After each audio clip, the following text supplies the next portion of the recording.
she sensationalized, she fantasized, all the eyes, except for looking. I don't know how you have all the eyes, but you're not looking.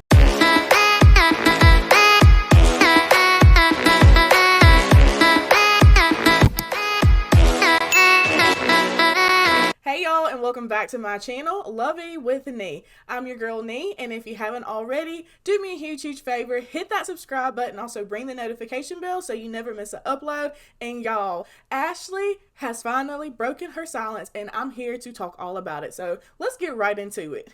Now, before we get into Ashley and all the things that we're not, let's talk about AD. She has recently announced that she is pregnant, and we are so very happy for AD, and that she finally found, like, from what we see now, she has finally found, happiness and love after such a public and just dramatic, traumatic heartbreak. So shout out to AD and her and Ollie and all the things that they have going on. They are engaged as well, so I don't know if she'll wait until after she has the baby to get married or what they plan on doing. She did mention on the podcast that she was thinking about moving to the UK. So, we're just going to keep up with her, and we wish her all the best. I'm going to try to make this video very short because there's really not a whole lot to say.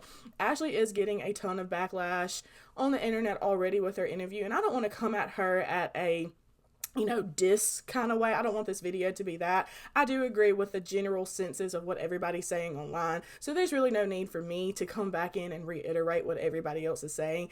However, I'm not coming out of place of love either. This is not like a praise Ashley kind of thing, because that's not what I'm doing. I'm the kind of person, and within my friendships and within my life, I like to hold people accountable, and Ashley did not do that at all, and AD didn't challenge her in that way either when they were on the video or in the interview. She has a ego about her. She has a very big ego. She is very self-righteous, and all of that is just not, in my opinion, a good combination. And I really hope that she releases herself from that, because if she doesn't,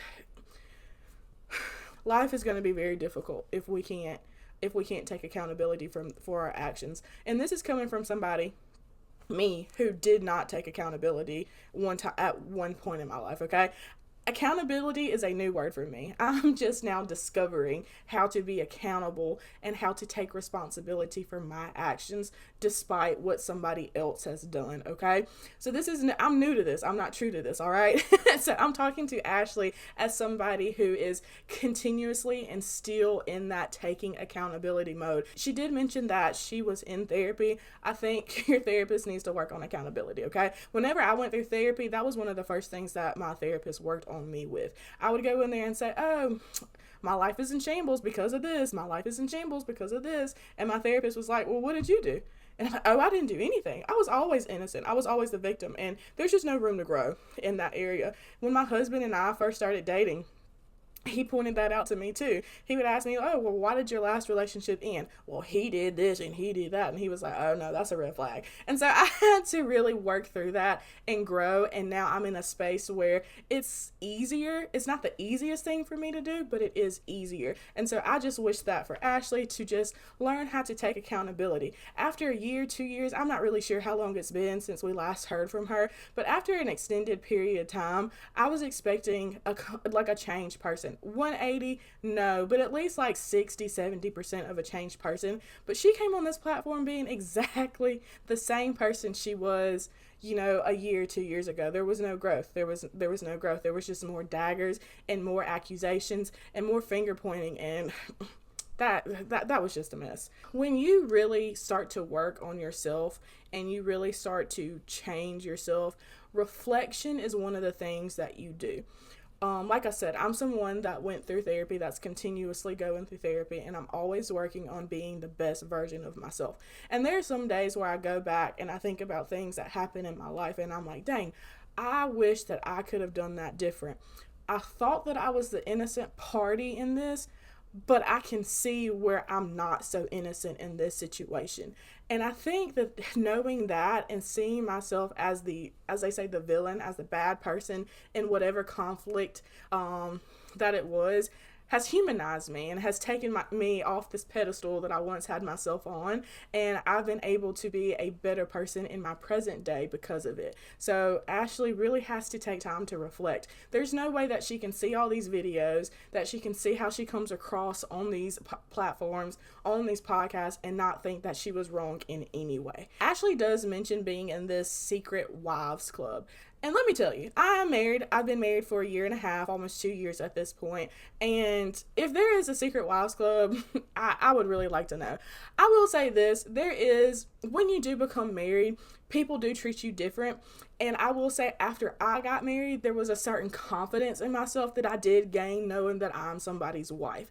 So if she's speaking on that, like, I get it, I understand it. People do treat you differently once you are married. But there's no club that I'm aware of. Maybe you got to wait 5 years or something like that. I've never seen a membership card. I never got an invite email. None of that. I don't know what she's talking about. Maybe that's what they do in her city. But in my city, it's like once you get married, congratulations. I don't really think she knows what being a wife entails and what the duties of a wife is, because what she's doing isn't it. And the reason why I say that is because she feels like, oh, as a wife, I have to protect and I have to be loud because he's not loud. So let me go out in the public and against anybody who's trying to bark at him. And that's not the case.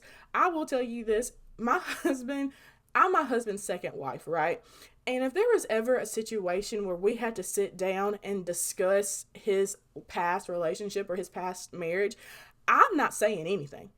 Why? Because I wasn't there. I don't know what went on in their relationship, in their marriage prior to me. So I can't sit up here and talk louder and be more boastful than the person that was in it. That's crazy. There are details that she doesn't know. The situation may be distorted in his favor because, as a person, as a people, we kind of rearrange things to make it look optically one way in our brain than what it really was. And so I can't confidently go and just say, this is what happened in their marriage when I don't know. This is what happened in their relationship because I don't know. This is how the baby was conceived. This is what they did to get the baby. This is what they were doing. You're just regurgitating what he's telling you. You're not, and that doesn't necessarily equal the facts. So we have to sit down and sit back and just be supporters at sometimes as a wife. We don't always have to be loud. We don't always have to, just go out there and get it. There are times where we do.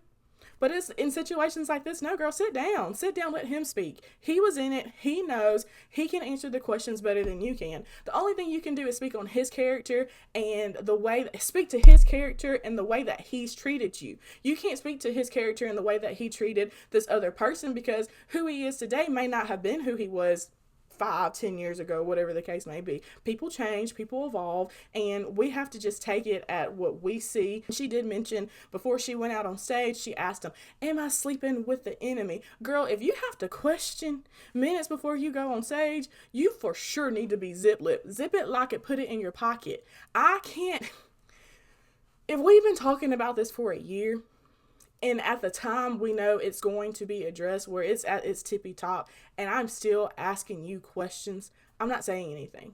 I'm sorry. I can't speak on something that I'm still questioning myself and say it so as a matter of fact. Like that, that's insane to me. And the fact that we're talking, the timeline doesn't add up. Nothing adds up. 2 + 2 is equaling 6 when it comes to Ashley and this whole situation. She said that the effects, her marriage was affected almost immediately after the marriage, and it's because of us. We didn't even know y'all. We didn't know y'all when you first got married, so how is that on us?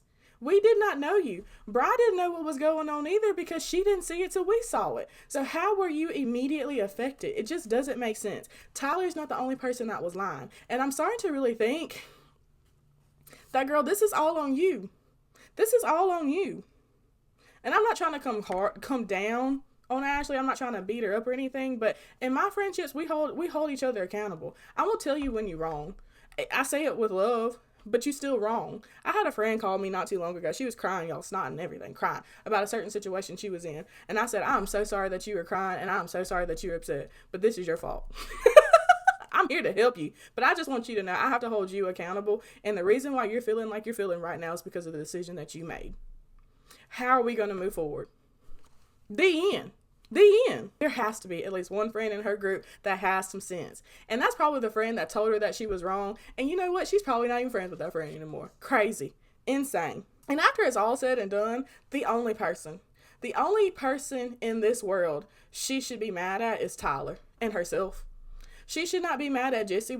She should not be mad at Ricky. She shouldn't be mad at the congregation that was here watching. She should be mad at Tyler because it's Tyler and your fault for the situation that you're in. I want to come at this point in the video to give you my scenarios, okay?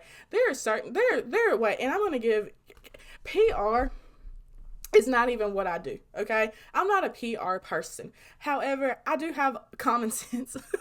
I do have some sense. And I want to say that I said this in another video. The scenario I would have loved to have seen was Ashley going to the altar and telling Tyler, look, we had a conversation. The conversation, I'm glad you told me some secrets, some intimacies about your life. I'm glad you put me in the loop and let me know, but I still have questions and I still have concerns. And right now with this timeline that we have within the show, I don't feel like it gives me enough time to fully digest everything and make a rash decision. So let's put a pause on getting married. Let's continue to date and get to know one another as we work out whatever it is that you and the other party have going on. I still love you. I still care about you. I still want to be with you. But that right there is too much for me to handle at this present time. So let's just take it and move it slow. The end. I'm watching at home. Yup, she right. I would have done the same thing. I'm celebrating her. And then when you come back out on the reunion, me and Tyler are still dating, or me and Tyler, we worked out the kinks and now we're married.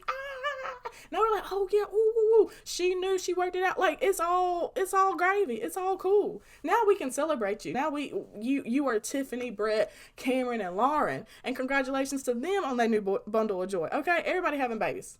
Baby dust is going around to everybody. The other thing I'll say is, I honestly feel like, has she not pushed so hard to reveal that on TV, that's also another reason why they're in the situation that they are. She said that she admitted that she was the one to push that wanted all this displayed on TV because I couldn't fake the funk. You've been faking the funk for a year. You thought you couldn't, but girl, you can. You in fact can fake the funk because you've been doing it. They should have never had that conversation on camera. They should have kept the fact that he had kids, where it be via sperm donation, okay? They should have kept all that off camera, all right? And then they have it off camera. They're talking about it. She's meeting Bryce. She's meeting the kids. She's getting to know them. And then at the wedding, we see 3 little babies run up to the altar, and they just have the little name tag, Tyler's kids. And you know what? The world would have been like, dang, Tyler got kids? And I'm sure we would have asked her, did you know? Did he tell you? Obviously, she had to know if they're at the wedding, and she could have done a cute little Instagram post with all them dressed in their matching Christmas pajamas. Yes, I was aware. Tyler told me he had kids. I'm so happy to be their bonus mom, and we are having so much fun raising them together, being one big happy family. The end. We have nothing else to say. Now you got the Huggies brand deals. Now you got the Pampers brand deals. Now you got the Disney, because Disney's all about family brand deals. You got all that circulating. You got all that in there. But no. We want to come on here because we can't fake the funk. Girl. Another scenario. I'm giving her a play-by-play. I'm giving scenarios right now, and like I said, PR is not my thing. I'm doing it for free. So if anybody takes a page out of my book, just cut me a little something, okay? I don't know who's gonna watch this video, but if you think that my PR recommendations are good, drop down in the comments, let me know. I may need to pivot and do something else, okay? So here we go. Scenario number 2. Or is it number 3? I don't know. Here's another scenario, all right? Another scenario would be her shutting up while he's talking on stage. I think the moment that she told us, I think the quote was, some of y'all have never been married, and it shows. That's the moment that everybody was just like, oh, hold on, Jamal. What we got going on here? Oh, okay. I see what it is. Like I said just but a few minutes ago, if Nick and Vanessa refer the question to her, I don't really know the details about that situation. We are currently working through it, working out the kinks, and figuring out what the best situation is for us, our relationship, our marriage, and the overall well-being of the kids. The end. Calling them sperm babies is wild. Okay, that is wild. That's crazy work. And I don't even think people who do conceive babies in that way call them sperm babies. That's, girl, that is wild. That's so disrespectful. All right, here's another scenario. Here we go. Here we go with another one. And I think this is the one that everybody was expecting when she first came on to AD's podcast, right? Before AD even gets started, she's interrupted. Hold on a second, AD. I'm sorry. I know you're doing your intro, but I have something that I really need to get off my chest. You look directly in the camera. Bri, Tyler Jr., Samantha, Jamantha, I don't know the baby's names, but to the kids, Brian, to the kids, I want to tell y'all out of my mouth, I'm so sorry, and I apologize for being so disrespectful to you and your family. I was wrong, and I hope that one day you can find it in your heart to forgive me. The end. That's all you gotta say. Apology. Not no, but, not no if, not no nothing. I was wrong. I apologize. I hope you can forgive me. And moving forward, I will be more mindful. I will be better. I'm working on all of that. And one day when our paths meet, I hope there's no bad blood. It's all love from my side of the table. The end. Then she turns back to us. To the world, Craig. I got play like a fiddle. Players mess up sometimes. You play the game long enough, you gon' get caught slipping. Whatever you gotta say to make it a little jokey joke, but you really being for real, say it. Okay? Say that to us. Y'all, I thought I loved this man. I thought this man loved me. But it turns out it wasn't what I thought. And here I am looking crazy. I went out and defended him, looking like a fool, and now I'm back to tell my side of the story. And you don't protect him. You spill all the tea on what he does. And I'm here today to tell y'all everything that I can about the situation, about the marriage, and everything leading up to it that I can legally, okay? Because we are trying to get divorced. I am trying to divorce from him. He was a bum. He was sleeping on my couch. I had to pay for his rice, his bag of rice, his chicken, his broccoli, his mashed potatoes, his cheese. I had to do it all, y'all. And I was out here looking foolish, but I was blind, but now I see. And I'm in therapy. I'm working through it. I'm working on it. And I'm hoping that all of this doesn't traumatize me and hardens me to love, because these women went on the internet, and this is what I love about the internet. You can't hide nothing from nobody on the internet. Start joking. You can't hide nothing from nobody on the internet. I did come hard at Jesse. I was mad at them for exposing it. But now that I've had time to sit back on it, I've had a year. I'm so glad that they did, because I have been released from the shackles of Tyler. And you know what I'm doing watching? I've been a fool too, girl. Like, we're celebrating her. And now you got the Black Radiance brand deals. Now you got the Danessa Myrick brand deals. Who else is black on? Now you got, what's her name? Tabitha and her seasoning. They celebrating you and your blackness. But no, we wanted to come out here and point fingers at everybody but us. And I don't know about y'all. If I were ever on a show like this, I don't think I could ever be on a show like this. But if I were, hypothetically, if I were on a show like this and I did not have access to my cell phone, right? The second they gave me my phone back, and I know this man's first and last name, I'm going straight to Google. I'm going to Google. I'm going on your Facebook. I'm looking at your exes. I'm looking at your mama. I'm looking at your daddy. I'm looking at your cousins. I'm going back and I'm looking and I'm investigating and I'm drawing my own conclusions. So when I come back to you, I have questions. Oh, I saw you were in picture with this. Who that? Oh, I saw this young man on your, who that? Them kids? Who them? Are those the kids? Well, okay, now let's bring it back. I know it, or originally you said you've never seen them, but I saw you in a picture with them. Can you just explain to me and tell me what it is? Do we not look things up? Do we not have friends that look things up? Because my friends are investigators, okay? I give them a name. That's it. I guess I'm just nosy because there would just be too many questions. I don't trust anybody that I've known for 20 days that much. I don't care how you make me feel. Google is free. Hopefully we learn. Hopefully she watches these videos, whether it be mine, whether it be somebody else's, and doesn't just look at it as somebody's attacking her. Really ingest what people are saying. Because if everybody is saying the same thing, everybody can't be saying the same thing and it be wrong. I said this video was going to be pretty short, but y'all, I got in here yapping. I got a little long-winded. So if you've made it this far in my video, please give me a big thumbs up, ring that notification bell, subscribe to my channel, y'all. And don't forget to tell somebody, to tell somebody, to tell somebody else to come on over and enjoy Lovey with me. Thank you guys so very much for watching, and I'll see you guys in the next one. Bye.